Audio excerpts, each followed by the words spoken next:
Lalu strategi apa yang tepat untuk meredam Tiongkok bagi timnas agar dapat meraih poin penuh? Kita akan ulas bersama dengan analis sepak bola Firzi Idris. Selamat malam Firzi. Ya, malam Radi, malam pemirsa semua. Baik, ini vibes-nya chill banget kayaknya kalau lagi di Bali. Semoga ini menular ya, menular ke semua punggawa timnas. Chill dulu untuk nanti Ya, semangat tanggal 5 Juni chill. begitu kira-kira Firzi. Nah Firzi, kabarnya Sandy Walsh cedera. Apa perlu dicari nggak penggantinya Ya, kira-kira kalau menurut Anda nih? ya, sampai sekarang sih belum ada nama pengganti ya untuk Sandy yang kabarnya akan cedera 4 sampai 6 pekan. Kemarin saya juga ke lapangan latihan Bali United ya melihat ekspresi para pemain timnas. Kebetulan udara ketika itu juga cocok untuk mereka ya, rada dingin karena ada hujan sedikit. Jadi untuk para pemain diaspora kita, ini adalah bagian dari proses adaptasi mereka juga untuk menyesuaikan dengan kondisi tim. Dan beberapa pemain juga baru datang hari ini ya, yang kemarin belum ada, Miss Hilhurst dan juga si Jai Ijes sang kapten juga kabarnya sudah merapat per hari ini. Oke. Dan untuk soal pengganti itu masih belum dipastikan sih sampai sekarang. Bisa juga digunakan, bisa juga tidak, kesempatan untuk mencari pengganti. Oke, kalau saya lihat porsi latihan timnas Indonesia di Bali ini dari kemarin saya pantau sepertinya porsinya lebih banyak ke fisik, ke stamina begitu ya. Kira-kira sudah hari ini sudah ada gambaran training untuk strategi, untuk formasi atau tidak? Ya. Ya, yang menarik memang 2 hari pertama saja tes timnas di open for media untuk 15 menit pertama ya. Dan kemudian ada beberapa pemain juga yang Pano tadi sudah ada visualnya, Beckham juga udah ada visualnya tadi menghadap ke media. Dan kalau untuk hari ini memang close training ya. Dan sejauh ini kabar yang kami dapat dari federasi memang mungkin sampai tim berangkat tanggal 1 kemungkinan juga close training walaupun dinamikanya mungkin masih akan berubah kalau misalnya berubah, tapi sejauh ini kabarnya begitu. Jadi mereka akan fokus menata pertandingan karena ya kita tahu 2 hari pertama para pemain baru kembali dari musim yang sangat-sangat panjang.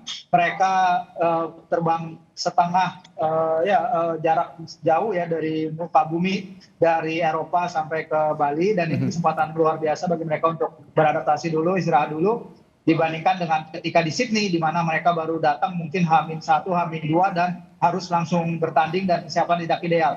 Tapi kali ini saya melihat persiapan Coach Patrick, Coach Dani dan lain-lain, mereka telah menyiapkan suatu training camp yang sangat spesial dan sangat ditunggu juga untuk mempersiapkan tim menghadapi tantangan di GBK nanti menghadapi China. Oke, ada satu nama lagi yang menarik dibahas, Firzi. Jordi Amat ini Ya, kan posisinya sudah di Bali sebenarnya, tapi ya, sepertinya betul. melihat pantauan belum ikut latihan. Ada laporan khusus dari Anda yang saat ini berada di Bali? Bagaimana kondisi Ya, Jordi Amat sebenarnya?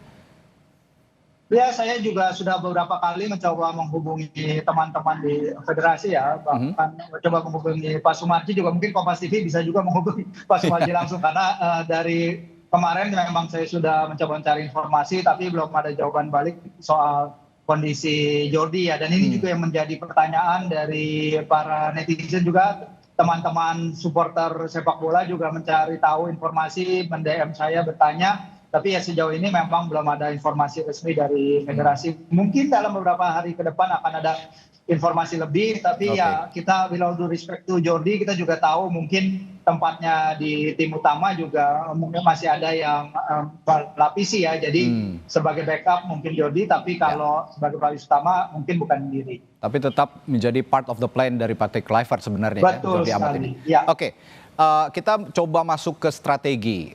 Kalau di ya, game-game sebelumnya di kualifikasi, ini juga ada beberapa analisis dari teman-teman analis sepak bola lainnya sebenarnya. Kalau kemarin kita lawan Arab Saudi, ya, lalu lawan Bahrain, ya, itu kita minimal bisa mencuri poin, entah itu draw ataupun ya, menang begitu. Itu melakukan pola ya, permainan counter press begitu ya, tidak dengan ya, total football, tidak dengan menyerang. Tapi ya, dengan gaya permainan menyerang melawan Australia justru kita kalah. Nah, kalau analisis Anda betul. melawan Tiongkok ini lebih pas Ya. skema yang mana untuk bisa memetik poin penuh? Ya, ya, itu memang menarik ya karena kita tahu kalau China membutuhkan poin untuk menang, dan kemarin beberapa hari lalu juga saya baca-baca media di China ya, dengan strategi apa yang kira-kira akan diterapkan coach Branko Ivanovic, dan mereka meyakini bahwa timnas China harus keluar untuk menyerang mau tidak mau karena mereka udah tertinggal jauh Radia dari soal agregat gol -13 mereka, sementara Garuda di -6. Tapi perbedaan poin hanya 3 dan lebih menguntungkan bagi mereka untuk mencari kemenangan di laga ini, atau bisa juga pelatih Ivanovic lebih bermain lebih konservatif di laga ini dan kemudian menyerang laga lawan Bahrain yang akan dilakukan di kandang mereka sendiri. Itu masih dinamis juga, tapi media-media Cina beranggapan, media-media Tiongkok beranggapan bahwa memang lebih baik bagi pasukan Ivanovic untuk berusaha mencari kemenangan di GBK, yang artinya mereka harus berani bermain lebih keluar ketimbang laga di Qingdao kemarin. Oke, dan kabarnya juga salah satu pilar lini belakang Tiongkok ini absen, Ya, yang betul. biasa diandalkan. Apakah ini juga bisa jadi celah buat kita bisa mencuri poin? Ya, Jiang Shenglong ya, Jiang pemain Shenglong ya, Shanghai betul. Shenhua. Ya, salah satu dari kesemua ya 27 pemain timnas China memang berasal dari liga kompetisi domestik mereka. Dia akan absen ya dari pertandingan nanti, dan dia menyediakan 1 assist pada pertemuan pertama di Qingdao. Ini tentu keuntungan bagi kita. Tapi ya mungkin sedikit kita juga berimbang ya, karena kalau kita lihat lini serang kita pun kita kan juga kehilangan Lino di sektor gelandang menyerang dan juga Ragnar yang juga harus absen. Jadi inilah di sini makanya kita menanyakan peran Etam kemarin, Beckham Putra, mungkin dia bisa masuk sebagai pembeda ya dari bangku cadangan atau bagaimana, karena mungkin kita perlu jasanya karena ada kekosongan di lini serang itu yang perlu diisi dari skuad Garuda kita. Oke, bicara soal Lino yang absen di lini tengah timnas Indonesia.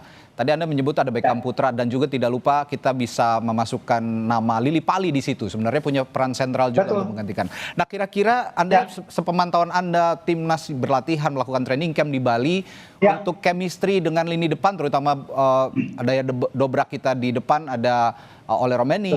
Bagaimana? Sudah ada terpantau melakukan latihan-latihan yang mengarah ke chemistry nggak? Kira-kira di sana? Ya, karena kemarin latihan open training for media baru 2 hari pertama, dan memang kalau awal latihan memang digunakan untuk recovery dan juga untuk pemanasan ya. Jadi kita hanya bisa memantau bagaimana para pemain melakukan warm up session, tapi dari sana juga kita bisa lihat pemain-pemain seperti apa kondisinya. Dan yang menarik perhatian saya, Radi, memang adalah kondisi fisik Rafa Struijk ya, yang terlihat sekarang tuh lebih berotot sejak terakhir kita melihatnya. Jadi bukan Elklemer lagi ya?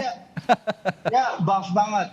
Nah, Elklemer ini kan tergantung dari penampilannya di lapangan ya. Kadang kan banyak yang mengatakan kalau penampilannya sedikit lemas. Nah, siapa tahu kalau dia udah lebih buff up, mungkin dia akan lebih efektif. Nah, tapi menarik di sini kenapa membicarakan Rafa Struijk adalah karena di pertandingan lawan Australia di Sydney, Rafa Struijk kan ada di line up karena Coach Patrick memakai formasi 2 di depan dengan 1 di belakang.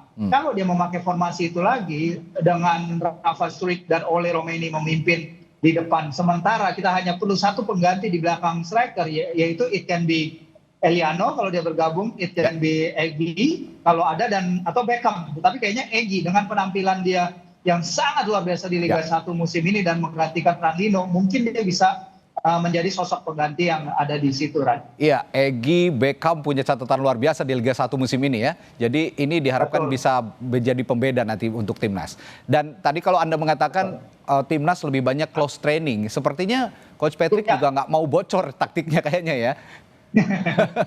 Iya, betul. Betul, dan ini satu lagi yang harus kita waspadai dari skuad China sekarang, Radi, memang adalah Liga Super China, di mana semua 27 pemain mereka tampilnya itu baru memasuki pekan ke-13 ya. Mereka berhenti di pekan ke-13 sebelum timnas China berkumpul di Shanghai 5 hari lalu.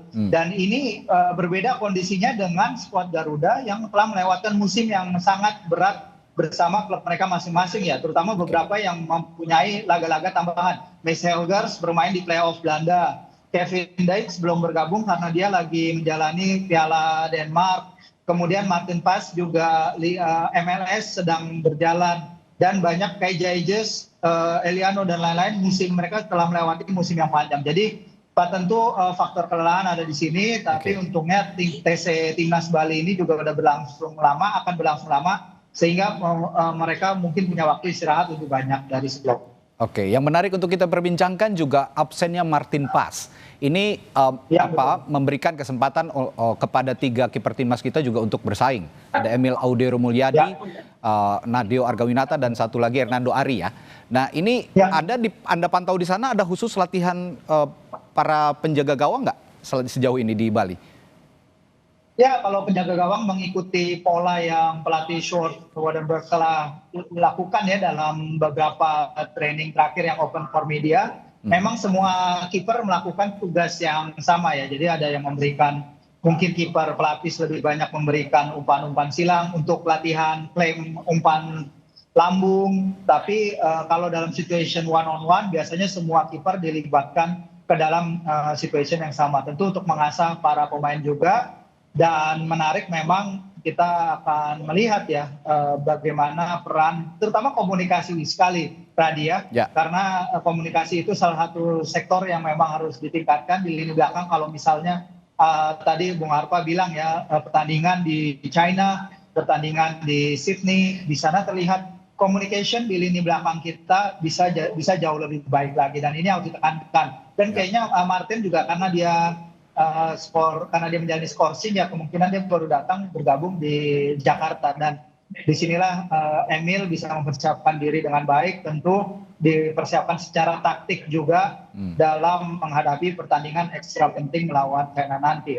Oke, bicara soal komunikasi di lini belakang, kira-kira kalau kita kaitkan dengan konteks formasi yang akan dipakai oleh Patrick Kluivert, idealnya melawan Tiongkok nanti, apakah akan menerapkan high defensive line atau deep defensive line di belakang yang solid, atau agak naik ke depan defensive line-nya kira-kira? Ya, saya yakin Coach Patrick dan Slanza serta semua di tim pelatihan timnas ya pasti sadar tentang konsekuensi bermain highline-nya ketika menghadapi Australia, yang ketika itu juga sebenarnya kalau berbicara dengan teman-teman jurnalis Australia, itu bukan timnas Australia terbaik yang mereka bisa turunkan, tapi timnas akhirnya kecolongan beberapa gol yang sebenarnya bisa avoidable ya, karena kita berupaya menyerang. Bagi saya memang bermain pragmatis tapi tidak terlalu ke dalam, dan terutama sekali harus hati-hati dengan pancingannya dari timnas China itu, karena itu yang terjadi di Qingdao, dan kita terjebak ke dalam permainan transisi cepat mereka yang akhirnya merepotkan sekali barisan belakang kita. Dan disinilah barisan belakang kita harus meningkatkan performance mereka dan hati-hati terhadap counter attack. Oke, masih sangat menarik untuk kita terus pantau training camp yang akan berlangsung di Bali. Sepertinya nanti sampai full tim 32 pemain berkumpul, itu baru benar-benar terlihat apa pola yang akan diterapkan oleh Patrick Kluivert kira-kira menghadapi Tiongkok nanti 5 Juni. Oke, baik, terima kasih Firzi, selamat ngecil kembali di Bali. Terima kasih sudah gabung di Sapa Indonesia Malam. Sampai jumpa lagi, terima kasih, selamat malam.